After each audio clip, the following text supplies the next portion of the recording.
Indian ദേശീയ cricket ടീമിന്റെ പുതിയ പരിശീലകനായി മുൻതാരം ഗൗതം ഗംഭീറിനെ BCCI നിയമിച്ചത് കഴിഞ്ഞ ദിവസമാണ്. T20 ലോകകപ്പിന് ശേഷം കരാർ അവസാനിച്ച രാഹുൽ ദ്രാവിഡിന് പകരക്കാരനായി ഇന്ത്യയുടെ പുതിയ പരിശീലക സ്ഥാനത്തേക്ക് 3.5 വർഷത്തെ കരാറാണ് ഗംഭീറുമായി BCCI ഒപ്പുവച്ചിരിക്കുന്നത്. കരാർ അനുസരിച്ച് 2027 ഡിസംബർ അവസാനം വരെ ഗംഭീർ ഈ സ്ഥാനത്ത് തുടരും. ഇന്ത്യയുടെ പരിശീലകനായി എത്തുന്ന ഗംഭീർ വിപ്ലവ മാറ്റങ്ങൾ ടീമിൽ കൊണ്ടുവരുമെന്നാണ് സൂചന.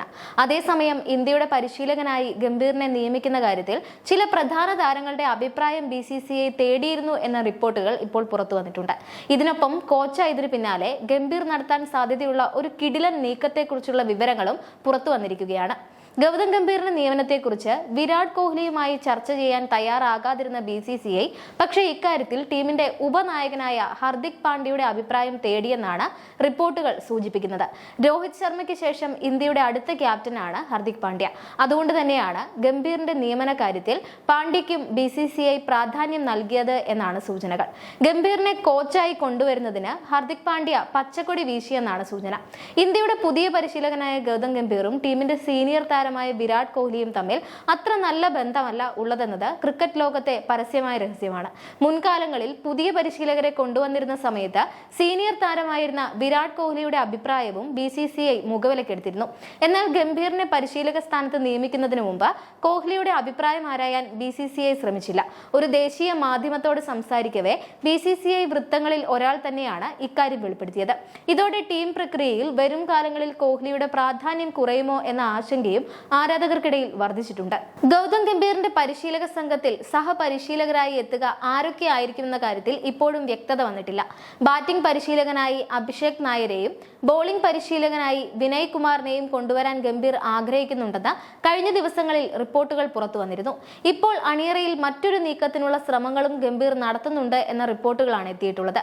മുൻ നെതർലൻഡ്സ് താരവും കൊൽക്കത്ത നൈറ്റ് റൈഡേഴ്സിന്റെ സഹപരിശീലകനുമായിരുന്ന റയാൻ ഡോഷറ്റെ ഇന്ത്യൻ ടീമിന്റെ പരിശീലക സംഘത്തിൽ കൊണ്ടുവരാൻ ഗംഭീർ നീക്കങ്ങൾ നടത്തുന്നു എന്നാണ് ഈ റിപ്പോർട്ടുകൾ പറയുന്നത്. കൊൽക്കത്ത നൈറ്റ് റൈഡേഴ്സിൽ ഫീൽഡിംഗ് പരിശീലകനായി പ്രവർത്തിച്ചിരുന്ന ഡോഷറ്റെ ഗംഭീറുമായി അടുത്ത ബന്ധം പുലർത്തുന്നയാളാണ്. എന്നാൽ ഡോഷറ്റെ ഇന്ത്യയുടെ പരിശീലക സംഘത്തിൽ എത്തിയാലും ഫീൽഡിംഗ് പരിശീലകന്റെ റോളിലാകില്ല എന്നാണ് സൂചനകൾ. നിലവിൽ ദിലീപാണ് ഇന്ത്യയുടെ ഫീൽഡിംഗ് പരിശീലകൻ.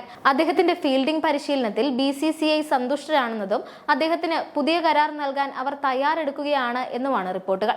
എന്തായാലും പരിശീലക കുപ്പായത്തിനുള്ളിലെ ഗംഭീർ എങ്ങനെയാകുമെന്ന് അറിയാനുള്ള കാത്തിരിപ്പിലാണ് ക്രിക്കറ്റ് പ്രേമികൾ. ICC T20 ക്രിക്കറ്റ് ലോകകപ്പ് ജയത്തോടെ ഇന്ത്യൻ ടീമിൽ നിന്ന് വിരമിച്ച രോഹിത് ശർമ്മ, വിരാട് കോഹ്ലി എന്നിവർക്ക് പകരക്കാരെ കണ്ടെത്തുക എന്നത് ഗൗതം ഗംഭീറിന് മുന്നിലുള്ള പ്രധാന വെല്ലുവിളികളിലൊന്നാണ്. T20 ക്രിക്കറ്റിൽ ഇരുവർക്കും പിൻഗാമികളെ കണ്ടെത്താനുള്ള ശ്രമം നിലവിൽ സിംബാബ്വേയിൽ പര്യടനം നടത്തുന്ന ഇന്ത്യൻ ടീമിൽ നിന്ന് തന്നെ ഗംഭീർ ആരംഭിക്കും എന്നാണ് കണക്കുകൂട്ടൽ. T20 ക്രിക്കറ്റിൽ ഹർദിക് പാണ്ഡ്യയാണ് ഇന്ത്യയുടെ ക്യാപ്റ്റൻ. ഹർദിക് പാണ്ഡ്യ ഗൗതം ഗംഭീർ കൂട്ടുകെട്ടിന്റെ മികവ് എത്രമാത്രം ഉണ്ടാകും എന്നറിയാനാണ് ആരാധകരും കാത്തിരിക്കുന്നത്. 2026 ICC T20 ലോകകപ്പാണ് ഈ ഫോർമാറ്റിൽ ഗൗതം ഗംഭീറിന്റെ മറ്റൊരു വെല്ലുവിളി.